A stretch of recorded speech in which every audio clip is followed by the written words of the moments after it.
ऐसे हमने अब डर बनाना पड़ेगा कि ऐसी अमृता वर्षा हो रही और नींद आवे।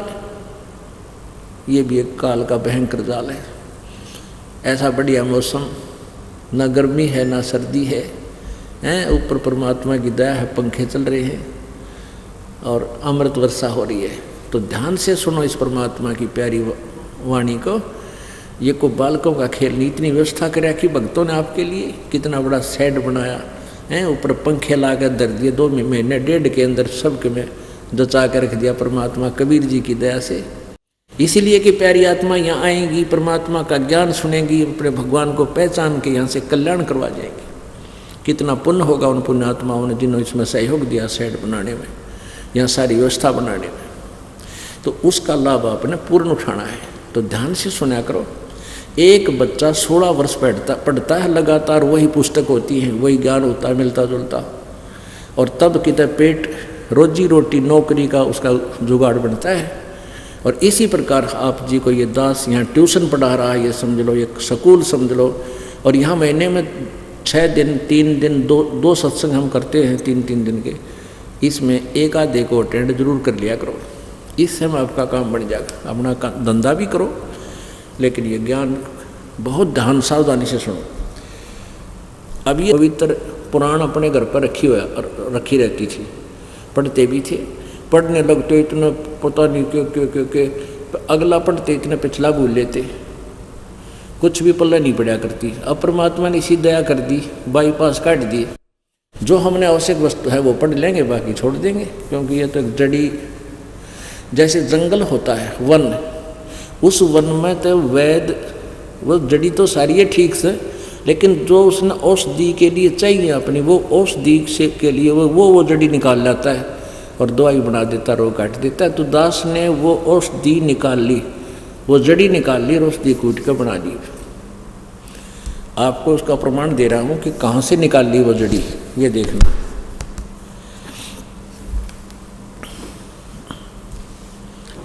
श्रीमद् देवी भागवत वही है, अभी आपको दिखाई थी, गीता प्रेस गोरखपुर से प्रकाशित है। हनुमान प्रसाद पोदार चमनलाल गोस्वामी इसके संपादक हैं।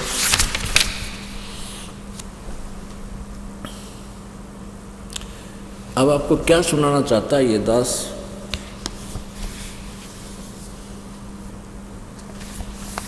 इसी तीसरे स्कंद में।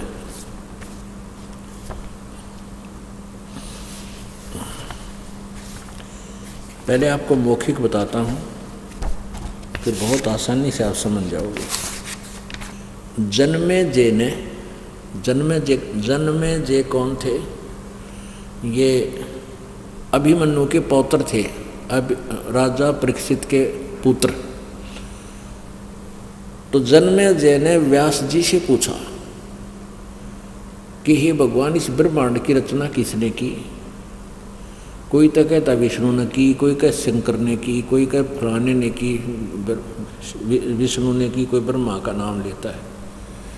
ए ऋषि जी, मुझे क्लियर करके बताओ कि कौन देव पूज्य है और इस ब्रह्मांड की रचना किसने की? तो व्यास जी ने कहा कि राजन, जो बात आपने पूछी ना, इसी विषय में मैंने नारद जी से पूछी थी। तो नारद जी ने कहा, व्यास जी, जो तुम प्रश्न कर रहे हो कि ये ब्रह्मांड की रचना किसने की, और ये इसी विषय में मैंने, नारद जी कहता, मैंने अपने पिता ब्रह्मा जी से पूछी थी, वो बता रहा हूं। ब्रह्मा जी बोले। अब उसको आपको सुनाते हैं कि वो क्या बताया, कि क्या है इसमें लिखा है कि ऊपर जो है एक ये ब्रह्मांड है, इस ब्रह्मांड के सर्वोपरि स्थान पर, जैसे आपने शिव पुराण में पढ़ा कि वहाँ ऊपर स्थान पर शिव और काल ने एक गुप्त स्थान बना रखा है, उसने काशी के हैं। ये उसी काशी का नकली नाम, उसके आधार पर नाम ये पृथ्वी पर भारत में बनारस का रखा हुआ है। ये देखिएगा एक ब्रह्मांड का चित्र। ये ब्रह्मांड समझने के बाद फिर आपका या देवी पुराण समझ में आओगे। ये एक ब्रह्मांड का लघु चित्र है। ये एक ब्रह्मांड है। ये इसमें क्या है कि ये एक अंडे के शेप में है, एलिपिकल शेप है इसकी, ये ऐसे, ये पूरा ब्रह्मांड। और इसमें नीचे ये अतल उतल ततलातल रसतल और ये पाताल, ये 7 लोक नीचे के हैं। अतल सुतल महातल पितल तलातल और पाताल। ये पृथ्वी और ये स्वर्ग, ये अलग, ये स्थान ऊपर हैं। और ये विष्णु शिव जी का लोक, ब्रह्मा का लोक और विष्णु जी का लोक, ये अलग है। और ये जो स्थान है इसको ब्रह्मलोक कहते हैं। ये सारा ब्रह्मलोक है, ये यहाँ से लेकर यहाँ तक।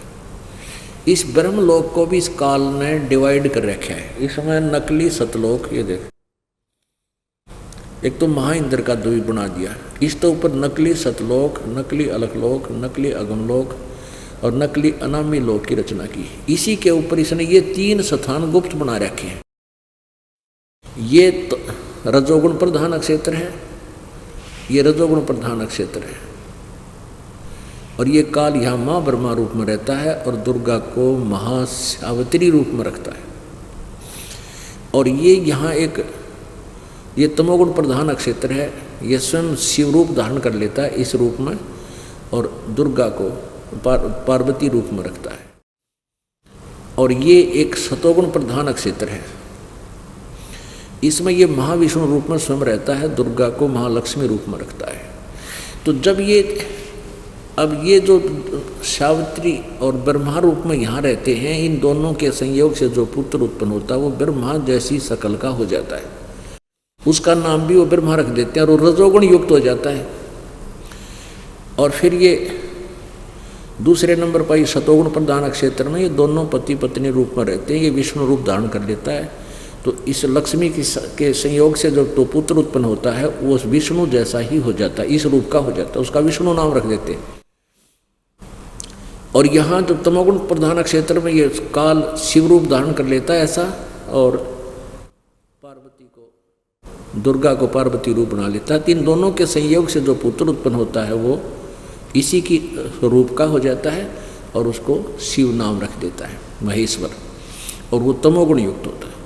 अब जैसे, और ये दुर्गा का अलग लोक है, ये यहाँ रह करके नीचे के सब ब्रह्मांडों को संचालन करती है और ये कभी किसी के सामने अपने ओरिजिनल रूप में नहीं आता, इसका असली रूप और है। अब ये सतोगुण रजोगुण प्रधान क्षेत्र, ये सतोगुण प्रधान क्षेत्र, ये तमोगुण प्रधान क्षेत्र कैसे है? और इसी में परमात्मा कबीर जी का भी अपना एक अलग लोक है। जैसे राजदूत भवन होते हैं प्रत्येक देश का, प्रत्येक देश में, तो यहाँ परमात्मा ऐसे स्थान पर है, ये ना इस काल को पता ये कहाँ रहते हैं, इधर कोई नहीं जा सकता, ये प्रभु की रचना है, कृपा है कबीर जी की। यहाँ एक ऐसा स्थान है, परमात्मा यहाँ अन्य रूप में रहते हैं। अब हमने ये समझना है कि जैसे एक मकान में 3 कक्ष हों, एक कमरे में कक्ष में इन अश्लील चित्र लगे हों, अर्धनग्न शरीर हों, उसमें जब जाएगा मन तो उसके अंदर कोरा बकवाद उत्पन्न हो जाएंगी और जब तक वहाँ रहेगा उसके अंदर बहुत ही उत्तेजना बनी रहेगी। ऐसे ही दूसरे कक्ष में लगे हों साधु संत फकीरों के चित्र, वहाँ जाते ही शांत हो जाता है, उनकी लीला को परिचित होता है और एकदम परमात्मा की भक्ति करने को मन चाहने लग जाता है, ऐसा स्वभाव बन जाता है। और तीसरा हो सूरवीर शहीदों का के चित्र लगे हों, क्रांतिकारियों के, तो वहाँ उनको उनकी लीलाएं देखकर, उनकी चेहरे देखकर उस वैसा ही मन हो जाता। तो ऐसे ही ये काल, जिस काल ने ऊपर 3 स्थान बना रखे,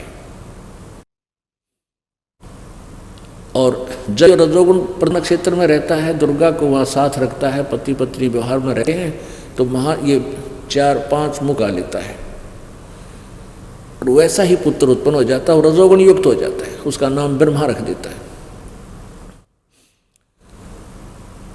और जब वो सतोगुण प्रधान क्षेत्र में होते हैं उससे वहाँ उनके विष्णु रूप धारण कर लेता है तो उनसे उत्पन्न पुत्र भी विष्णु जैसा ही, उसी जैसा, यानी विष्णु बन एक जैसा रूप हो जाता है।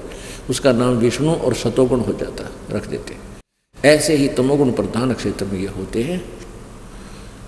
तो इन तीनों उस ये शिवजी रूप में होता है, नागनो गोड़े में जटा वटा बना बढ़ा के ऐसे हो जाता है, तो वो पुत्र भी इसी के रूप का उत्पन्न हो जाता है। फिर ये बचपन से ही इनको अचेत कर देते हैं। जैसे कोमा में होता है ना कोई प्राणी, उसका खाना भी खिलाते रहते हैं और वो जीवित भी रहता है, पड़ा रहता है बेसुध, ऐसे ही रहते हैं। जब ये युवा हो जाते हैं तो तीनों को फिर सचेत कर देता है, कर देती है, और दुर्गा फिर इनको ऊपर के नज़ारे दिखाती है।